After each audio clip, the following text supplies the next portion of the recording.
na zajednički motiv Ibrahimovske tradicije, koja kazuje o Ibrahimovom alejhisselamu zavjetu Bogu, da će žrtvovati svoga sina Ismaila alejhisselam, da bi dokazao da je iskren u svojoj pokornosti Bogu.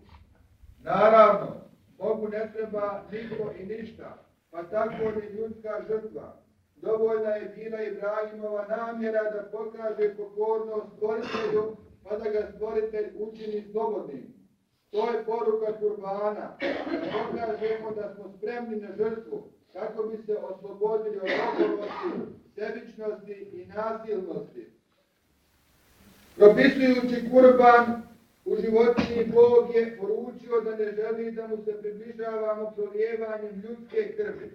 Kurban je poziv da se bude spremno žrtvovati sa narodi, zadovoljni u društvu i državi u kojoj treba da važi vladavina prava i pravde, da su svi ljudi mirni i sigurni od jezika mržnje i od ruku nasilja i nasilnika. Jer Božji poslanik Muhammed alejhisselam kaže: El muslimu men selim el muslimune min lisanihi ve jedihi.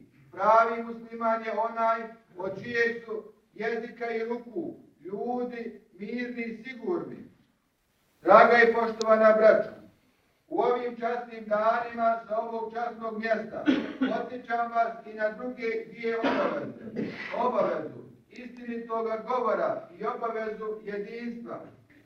Kaže Allah dželešanu u Kur'anu: O vjernici, budite svjesni Allaha i